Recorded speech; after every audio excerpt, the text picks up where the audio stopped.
So, ayan guys, ito yung Canadian. Kanina doon kami sa Lifeline. So, dito, paano namin? Virus test. Virus test. So, ayan guys, dito kami sa Canadian Clinic. So, dito namin pa-check ulit si Moy.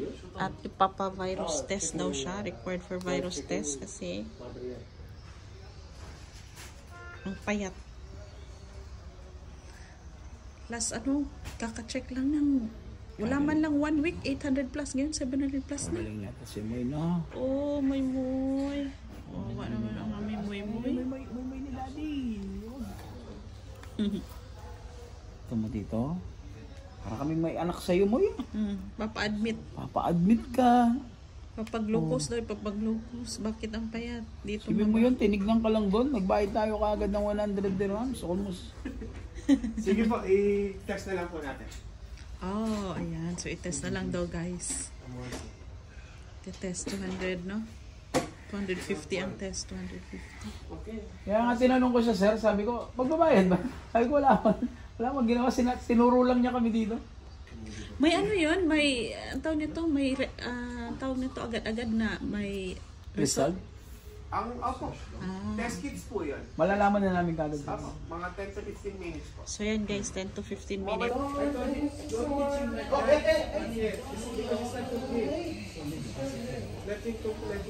Ang baby ko, oh.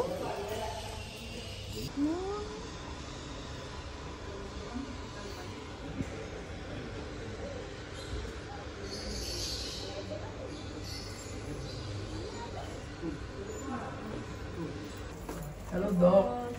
Hello, Doc, ano pong name? Geraldine. Geraldine. Miranda po. Hindi ba yun? Jove Miranda naman yun. Minor. Pizza ko yata yun eh. Kapitito ko eh. Si Doc M? Pinapunta kami doon. Saan? Tinuro lang kami na pumunta dito kasi pinagbayad kami. Sa Lifeline, wala naman silang ginawa. 760 daw. Bumabagsak yung timbang niya po. Hindi Ilang taon na. na po siya? Naku, ano pa lang po yan? Months pa lang po. Bumagsak po ng bumagsak. 700 grams? 0.70? 760 grams. Check din pa lang nila. Tapos 40.1. Tatlong beses. 40? May fever. Ah, may fever siya. May fever siya. So, hindi siya vaccinated? Hindi pa. Kaya po na, papabaksin na sana namin siya. Kaso may bumabagsak po fever. yung timbang niya. Hindi. Kailan pa po siya, kailan niyo siya na-observe na, na nag-down?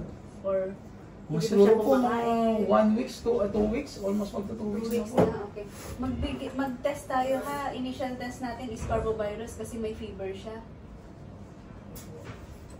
Pagkaan po kaya ganun, ma'am? It's 250 sir, yung test. Okay. Sige po. Kaya pala medyo Ano na kami dyan? pag Sabay sa na kami kasi ayaw naman namin siya makitang mamatay lang. Oo naman. Oo. Ayaw niya makipaglaro dun sa iba naming mga pusa. Yung ibang pusa niyo po is vaccinated. Vaccinated. Siya lang ang hindi pa. Meron pa siyang ear mites ha. Ear mites. Oo. Ayun o. Ala. Yung mga gumagalaw. Okay. So, ayan. Marami. So ito, tawag ito, Ear mites. tumutulong sa pag-down ng pusa. Okay? So sinasak nila yung blood. So kaya nagiging anemic siya. Ah, Pale. anemic siya pala. Okay, see. Almost white na po Wawa yung naman pusa. siya. Pero makakasurvive po siya? Sir, tingnan po natin ha.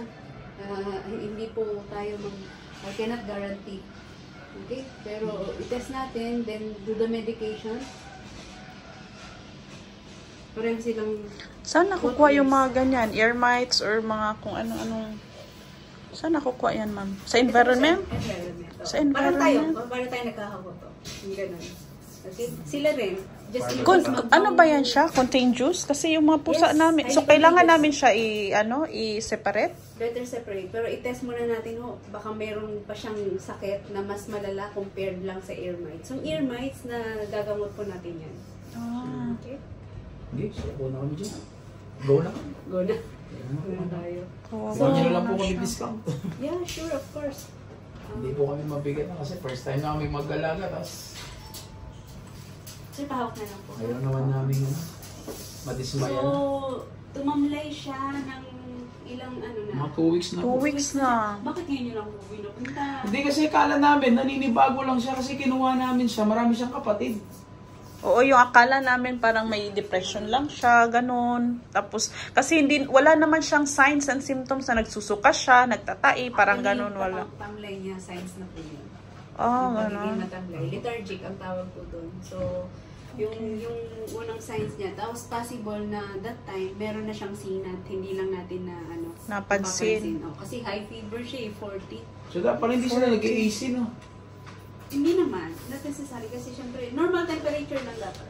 Kawawa naman na Pero siya. hindi pala natin sila makakapa kung mainit sila, no? Actually, mas warm yung katawan nila compared sa atin. Di ba tayo mga 36, mga ano lang yung pag kinakapangan natin sila, parang mas may fever sila. Parang silang may sakit. Okay? Kawawa naman na siya. Kaya nag-absent ako, pinilit ko ng... Very skinny na po siya, ha? Oo nga. Bagsak yung kanyang ano. Yung tatlo niya mga kapatid, maliliksi. Vaccinated na po yung tatlo, hindi ba? Apo. Vaccinated na So, yun.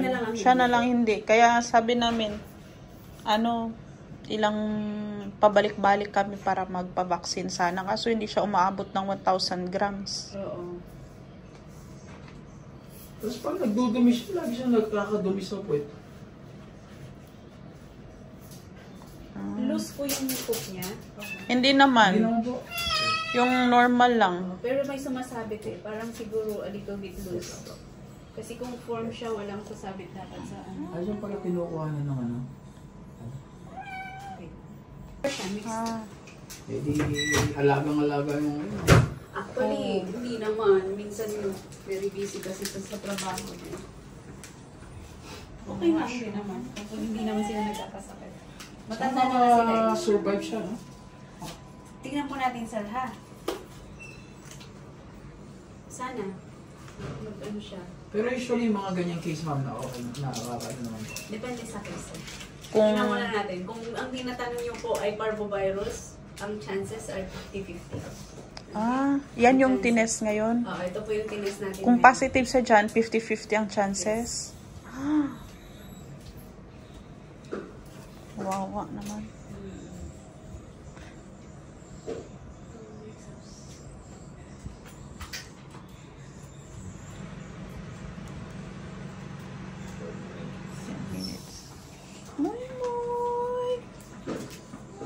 Laban mo, laban. Ayan. Hindi siya kumain ng ilang araw na po. Hindi ko kakain naman siya konti-konti lang. lang. Okay. Lalo na yung mga treats, nakain siya ng pagkaganon. Kasi nga, Eating but less. less amount. Losing weight siya. Specialty niyo po talaga, cats?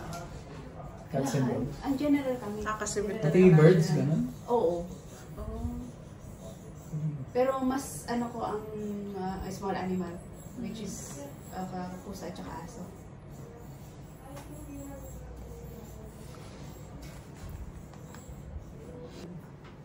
Check natin if may fungal siya, no? Ang liit-liit mo, be. Payat siya. Pag nakasurvive siya, ma'am, pwede pa siyang tumaba, no? Of course, sir. Boy! Wala. Ayan. Binablog ni Mrs. yan, eh. Ayan, si Doc. Thank you, negative. Ayan, si Doc. Kaya, doon tayo? Thank you, Doc. Dito. Balik na lang mamaya, tapos prepare ko yung mga medication. Sige. Sige, Saan po salamat. nabibili yung medicine dito? Dito rin. So, ayan, dito kami, guys. Magpalinis ng tenga. Ako dyan rin ako nag-check kanina. Mahal pa naman ang dyan. Dito din. Linis ng tenga. So, dito tayo sa groomer. Iba pala dito sa grooming din. Sige. Salamat. So, ayan doon si Moy. Kasi may mga ear mites yung kanyang tenga. Minsan nakakakos ng mga diseases. Parang mga Parang tao yung pinapacheck natin dito. Parang Sir, mga parang tao. mga tao din yung mga pinapacheck up natin dito. Mas mahal pa nga po sila. Oo, malay pa sa tao. Yung tawag na insurance, mga sa wala. Ay, oo, walang insurance. So, ayan yung aming muy-muy, guys. Ayan, sana makasurvive yan, aming muy-muy. May sakit eh. Muy! Ka-baby mo pa. May sakit na. Ay, kayo kung ano. So, ayan guys, piniprepare na yung mga gamit-gamit. Ang si Moy. Ayan lang natin. Ano natin, so negative siya sa parbo, no? Oo, sa ano yun, virus. Virus. Na kasi sabi ng Kasi sabi ng doktor, pag nag-positive, mag-50-50 50-50 ang chance na mabuhay at mamatay.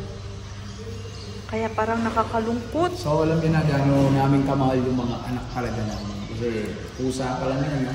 Pero grabe, imagine yung magagastos yun dyan, nasa mga 10K, 10-15. 10 to 15. Okay lang, pagkakasya nakasurvive na rin, nakamahal na sa amin yun. Tapos pag umaga, tatabilhin sa akin. Hihiga. Hindi ka. Moy! Laban mo. Laman.